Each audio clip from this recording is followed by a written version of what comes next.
bilang kaibigan ni Captain Solo, gusto ko sana siyang tulungan at saklolohan habang nasa loob siyang carbon paste chamber.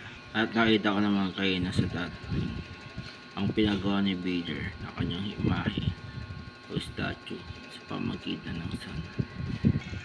At para sa akin, mas the best pa rin na duelist ang mga Jedi kumpara sa Sith. Ito lang.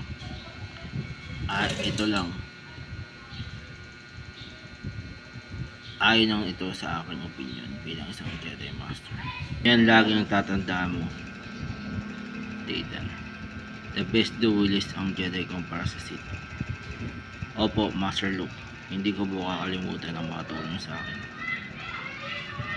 Base yan sa aking opinion at experience. Sige po, Master, bakit ano yan, Anakin?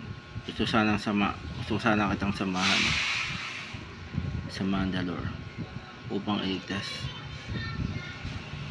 si Lady Sabine.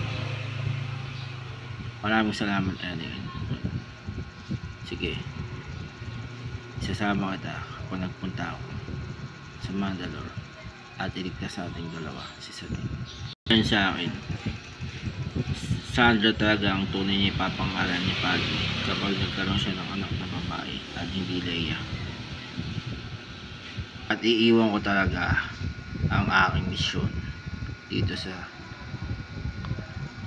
Kashyyyk na protektan ito mula sa droid armies para bumalik lamang sa Coruscant at samahan si Mace Windu na aresto si Joshua Palpatine sa pagiging Sith Lord nito. Tayo naman sa canon ay may gagawin akong events after ng Empire Strikes Back. At sinisigawan mo na ako ngayon, okay? Baka nakalimutan mo na lolo mo ko. Kaya kita sinisigawan dahil kasama ko ngayon ang mga Force Ghosts ng aking mga master na sila Anakin Skywalker at Luke Skywalker. Alam ko dahil nakikita ko sa gilid mo.